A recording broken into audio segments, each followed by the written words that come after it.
dhimma abdii raggaasaa irratti musliimoota hundarraa amaanaatu jira. Amaanaa kana muslimni marti haa bahatu jennam. Abdii raggaasaa erga zayitiin danfifamee itti naqamuun beekame booda namoonni yaada garaagaraa dhiyeessaa jiru. Gariin nama dubartiin gara jabeettiidhaan wajji dhaloota malee dubartiin diina gurraacha jechuudhaan kanneen komii qaban dhiyeessanis ni jiru. Dubartiin dhuguma hundi gara jabeettiidha jechuun hin danda'amu. Dubaras ta'ee dhiira keessaas gara jabeeyyiin inuma jiru. Gara laafeettiin akka dubartiidhaa hin jirtu jedhamee yeroo dubbatamus inuma dhageenyam. Dhuguma gara jabeettiinis jirti, gara laafeettiinis jirti. Dhiira keessaas kan garaa jabaatu hedduudha. Kanasiin duratti gocha akkanaa deebi'ee namarratti raawwataa ture dhiirota tahuu argaa turre. Arrammoo dubartii argine. Kanaaf dubartiin jumlaatti gara jabeettiidha jechuun gochaa dogongoraa fi jecha dogongoraatii jennam. Warroonni abdiin baga akkana ta'e jechuudhaan gammadaa jirtan kanneen amantaa biraa hordoftan waaqayyotu akkas godhe waaqayyoo hojii isaa raawwate jettanii warra abdiitti gammadaa jirtan waaqayyo abdii akkas godhe yoo dhuguma waaqa jettanii kan gabbaru jirtan taate rakkoodha jennaan. Waaqni namaaf hamtuu yaadu waaqa ta'uun ni ulfaataa jennaan. Dhugumatti gochaan abdii irratti raawwatame ilma namaa kamuu kan suukanneessuu fi kan adoochuu fi yoonii fi ilma namaa tahuu baate malee ilma namaa tahee miirri namummaa kan itti dhaga'amu kan hin rifanne waan jiru natti hin fakkaatu.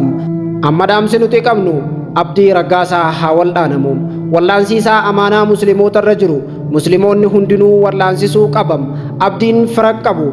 Abdiin obboleeyyanii fi maatii isaa irraa adda baheeram. Abdiin namoota isa jaallatan maatiiwwan isaa kan waliin ture sababa amantaatiif jecha irraa fagaatanii kophaa isaa jiram. Dhugumatti abdiidhaaf utubaa ta'uun musliimoota irratti har'a dirqama jennam. Dirqama rabbiin subhaanahu wa ta'aalaa ka obbolummaadhaa kan irra kaa'ame kana akka bahannu jennam. Gargaarsi abdiif haa godhamu. Guutuun guututti waamichi muslimaaf godhamee kopha kophaatti osoo hin taane musliimoonni gamtaadhaan waamichi isaanii godhame awwaachuudhaan gargaarsi bifa jumlaatiin osoo godhame bareedaadha jennee amannam. Abdiin haqa nurraa qabam.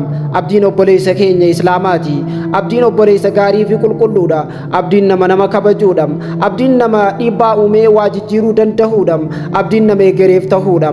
Kanaaf abdii waliin dhaabbachuun filannoo osoo hin taane dirqama jennam. Bakka dogongora qabutti obboleessa ofii gorfachaa bakka inni jabaatee jirutti waliin jabaachaa deeggaraa deemuu gaafa inni rakkatee akkana miidhame arganii immoo callisuun fafa qaanii boru dhaloonni ittiin nu hamatu waan ta'eef jecha har'a lafaa kaanee abdii haa tumsinuu jennam. Eeyyeen abdii haa tumsinu. Dhimma obboleessa isaa Addisuu Raggaasaa irratti immoo Addisuun hidhamee jira kan jedhu odeeffannoon bahaa ture. Addisuun dhuguma hidhame taanaan hiikamuu qabaa jennam. Saatii obboleessa isaa kan akkana ta'e arge kanatti waamicha namoonni hedduun akka awwaataniif jecha mee obboleessa kiyya naa dhaqqaba naa dirmadhaa fi qaama birattu akkas godhe jedhee waamicha saniif jecha rifaatuu keessa jecha san dogongoree jechuu danda'a.